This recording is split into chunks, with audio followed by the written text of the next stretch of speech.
Big Tommy, I'm going to start with you tonight because you're going to talk about a guy who has perhaps the worst punches in the business today. But you're not talking about his punches. Where are you going? Who are you cutting a promo on today, Big Tommy C? My promo's on Seth freaking Rollins. Let's go back to Saturday night, right? Who eliminates Seth freaking Rollins? It was CM Punk, right? That was 48 hours ago, right? We're come to Raw. He has his entrance, and he is happy as can be. Why are you happy coming into the ring? You're dressed in this crazy outfit you had on. You know what I would have did? I would have faded up, him standing in the ring, and him starting off saying, "I'm pissed off. I'm tired of this. Punk's doing stuff to me like this and that." But he's happy. He's happy. He loves to hear people sing his song. That's not realism. That doesn't sell the fans on what Seth Rollins really is. Then he brings Sammy out, right? He brings Sammy out, and then he's hurrah Sammy. You know what the best part of it was? It was Michael Cole saying, this guy at Rumble was ballistic, and now he's Mr. Happy.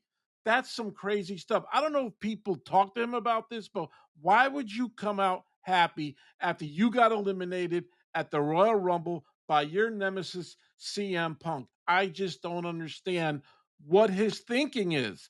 I get the music. I get people, singing with him and everything, but it has to come down of realism. If it's me, I'm freaking pissed, man. And I'm talking and I'm telling everybody where I want to go. Punk better watch out. I'm coming for you. But no, he was Mr. Happy tonight, Coach.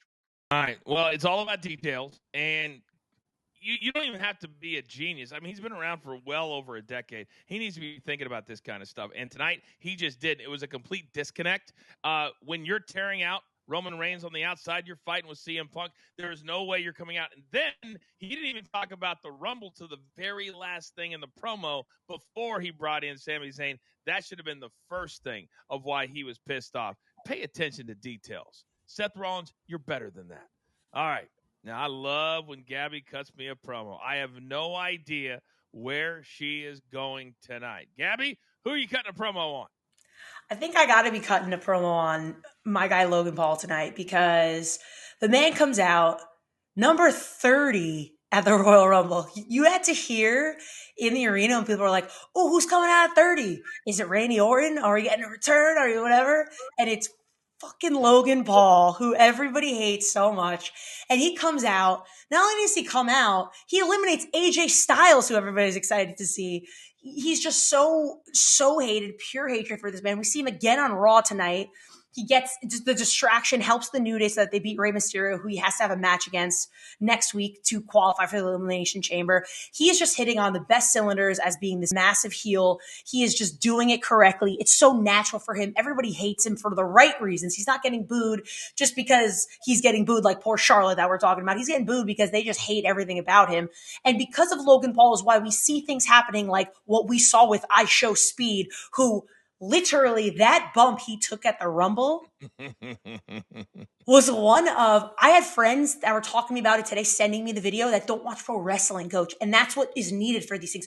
300 million views on the clip of Braun Breaker literally snapping that poor guy in half in the middle of the ring. It was one of the holy shit moments I've ever seen in person in my life. And it's amazing. And as much as you hate these influencers, they get things over. And this is what was needed. And Logan Paul opened the door for that, in my opinion. And he's fucking awesome. And I love that guy. He really, really, really is, and I tip my cap to iShowSpeed.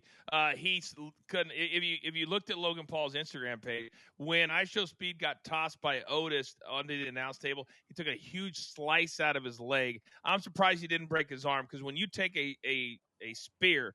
And the worst one I ever took was Goldberg. You got to get your body completely around and get your arms out to the side and let them take your midsection. He did none of that because he's not a trained performer. And so my guess is if he comes out and said, I have a broken arm, I would absolutely understand that. But tip of the cap, and hopefully they give him a nice little bump.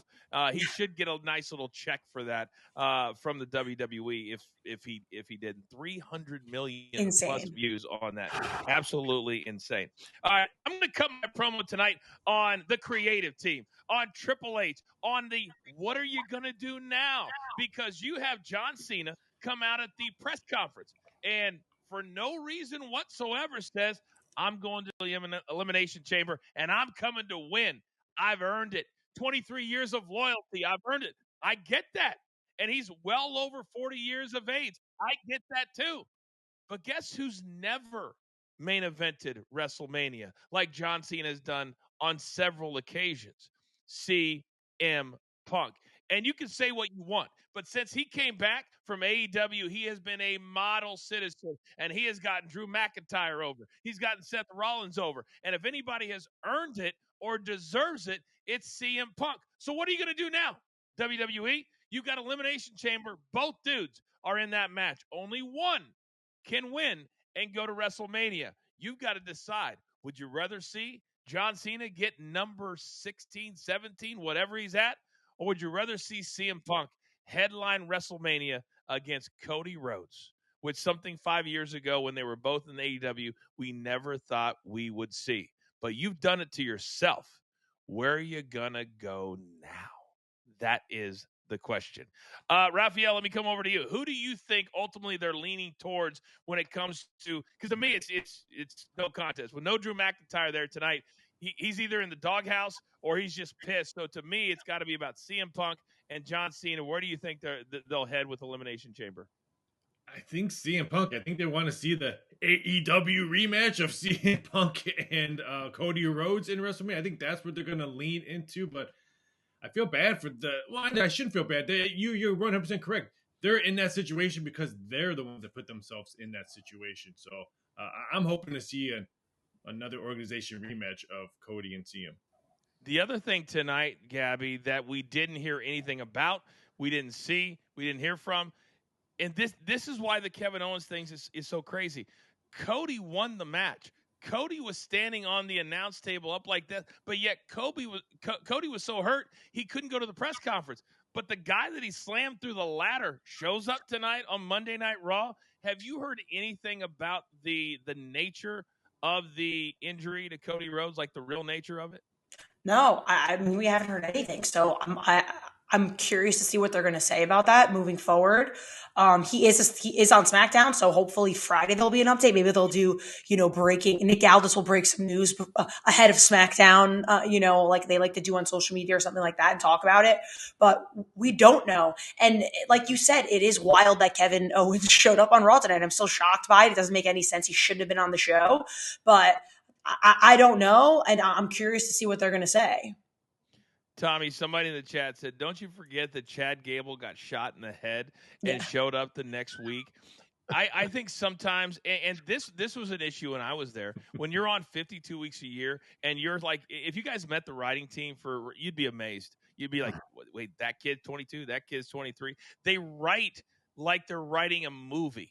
Like, oh, when the movie's over, you go to the next movie. But Tommy, this is a continuation of a storyline. And how in the world Kevin Owens shows up tonight? How in the world? And how about Adam Pearce saying, oh, the transfer window's closed, but I got one deal done before. It's not real, Adam. It's not real. The transfer portal window's not real. Stop it. So Cody Rhodes is a SmackDown guy, Tommy, but you can't talk about him tonight. It's got to be the biggest stories in the WWE, and Cody Rhodes is arguably one of the top 2 or 3 stories right now. Yeah, and if you don't bring Cody on tonight or even talk about it, that's ridiculous. Jackie Raymond reported it right after the Rumble's over. I don't care if he's on SmackDown. I don't care if he's on NXT. He's the champ. He's the flag bearer of this company, and you can't even talk about Cody Rhodes tonight. We're going to wait until Friday. And it's all about the realism, right? KO comes out tonight, and he pile drives Sami Zayn. The guy got his head put through a ladder. He's bleeding profusely. He's like laid out. We all thought he was dead, but he's not dead enough to come back out and pile drive Sami Zayn, is he? That's what we talk about. It's the little details of telling a story. Why would Kevin Owens be there if he was that hurt? It just makes no sense at all. Why are they not reporting on Cody when he is the champ? He is the flag bearer of this company. It's crazy. It really, really is. And Raphael, as we head now, we know that 3 weeks leading up to the Royal Rumble, that the ratings on Netflix, they were falling off a cliff. We're talking 37%, another 25%. So now they, for some reason, made WrestleMania the end of April, not the beginning. So we got 3 full months. And I'm going to be very, very interested to see. And we've got it coming up in about 5 minutes. Without some of these stars showing up on Raw, how do they maintain this momentum that they have coming out of the Royal Rumble when a lot of these guys are either shooting the movie in Hungary, not showing up because of storyline? I don't know how they're going to do it, but I think they're really going to struggle. That's my gut. Yeah, we talked about this last week that maybe the Raw would be really a good one to try to get the ratings up. Maybe Becky would have came back or something to get the ratings up, and it looked like it was a complete dud of what I've been seeing and hearing and reading about. So I'm a little bit shocked on what they are doing over for Netflix. But maybe the WWE writers should write maybe movies for like Halloween, because everyone comes back in the movies of Halloween and Scream movies. Maybe that's what the writers are doing. That's very, very true.